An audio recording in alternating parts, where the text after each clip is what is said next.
On a tous déjà entendu parler d'orchestre symphonique d'une ville ou orchestre symphonique dans une œuvre musicale. Mais en fait, c'est quoi un orchestre symphonique ? L'orchestre symphonique, c'est un ensemble instrumental, parfois très grand, qui est très utilisé en musique classique, notamment dans les symphonies par exemple, d'où le nom, orchestre symphonique. Mais aussi dans d'autres œuvres dans lesquelles par exemple l'orchestre accompagne des instruments solistes ou des chanteurs solistes, dans des opéras. On parlera de l'opéra dans une prochaine vidéo. Donc c'est le rassemblement d'instrumentistes, de familles d'instruments différentes, puisqu'en musique, il y a plusieurs familles d'instruments. Et dans l'orchestre symphonique, on en retrouve 3, les cordes, les vents et les percussions.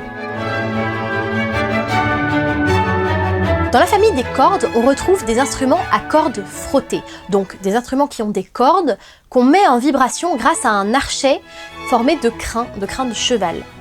On a le violon, qui est un instrument plutôt aigu, l'alto, comme le violon mais un peu plus grand, un peu plus gros et un peu plus grave, le violoncelle, encore plus grand, encore plus grave, et la contrebasse, encore plus grand, encore plus grave. Donc entre le violon et la contrebasse, on a ce qu'on appelle un ambitus très large, c'est-à-dire que le violon peut jouer des notes très aiguës et la contrebasse très grave, tout ça en même temps. Ça donne une ampleur de son et de hauteur dans le pupitre de la famille des cordes. Dans l'orchestre symphonique, la famille des cordes représente le plus grand nombre d'instrumentistes, parce qu'un violon ne sonnera jamais aussi fort qu'une trompette. On prend une trompette qui joue comme un bourrin, on met 15 violons à côté, la trompette, elle écrase tout le monde. Donc pour compenser, on est obligé de rajouter des instrumentistes à cordes, et c'est pour ça qu'il y a beaucoup d'instrumentistes dans la famille des cordes. C'est intéressant de savoir que les violons sont eux-mêmes séparés en 2 groupes, les violons 1 et les violons 2. Ça permet de rajouter encore un groupe à la famille des cordes, avec alto, violoncelle, contrebasse, et donc de multiplier les parties musicales. À la tête du groupe des violons 1, on trouve le premier violon, qu'on appelle aussi le violon solo. C'est en quelque sorte un deuxième chef d'orchestre. Il est assis au premier rang, juste à côté du vrai chef d'orchestre, et il entraîne avec lui toute la famille des cordes, normalement en même temps que le chef d'orchestre, et donc en même temps que tout l'orchestre. Dans certaines œuvres, le premier violon joue des solos, c'est-à-dire qu'il va jouer une partie différente de celle de ses voisins, souvent un peu plus difficile et virtuose. La famille des vents se divise elle-même en 2 groupes, les bois et les cuivres. Chez les bois, on retrouve la flûte traversière, un instrument aigu au son léger. On retrouve le hautbois, un instrument au son pincé, c'est lui notamment qui donne le la à tout l'orchestre pour que tout le monde puisse s'accorder sur la même hauteur. On retrouve la clarinette, un instrument au son chaleureux et doux, et le basson, un instrument beaucoup plus grave. Ces instruments sont souvent enrichis des timbres du piccolo, c'est une petite flûte traversière qui sonne beaucoup plus aiguë, du cor anglais, un cousin du hautbois qui a un son beaucoup plus chaud et beaucoup plus vibrant, et de la clarinette basse et du contrebasson qui sont des instruments plus graves que la clarinette et que le basson.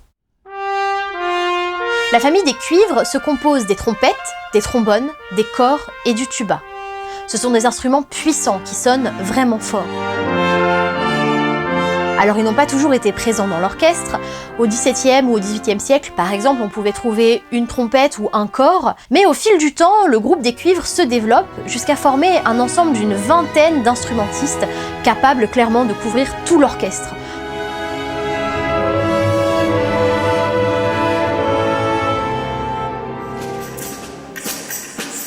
Et enfin, la famille des percussions.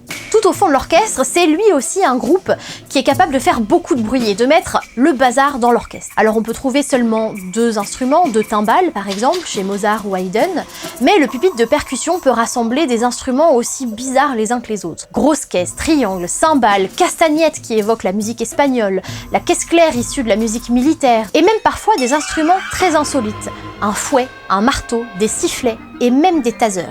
À partir du XXe siècle et jusqu'à encore aujourd'hui, la norme n'existe plus vraiment. Et on trouve dans l'orchestre symphonique des instruments qui, a priori, n'en font pas partie officiellement, comme le piano, le saxophone, la guitare ou la mandoline. Mais quels que soient les instruments qu'on y trouve, ce qui est important dans l'orchestre symphonique, c'est l'équilibre de son entre les instruments.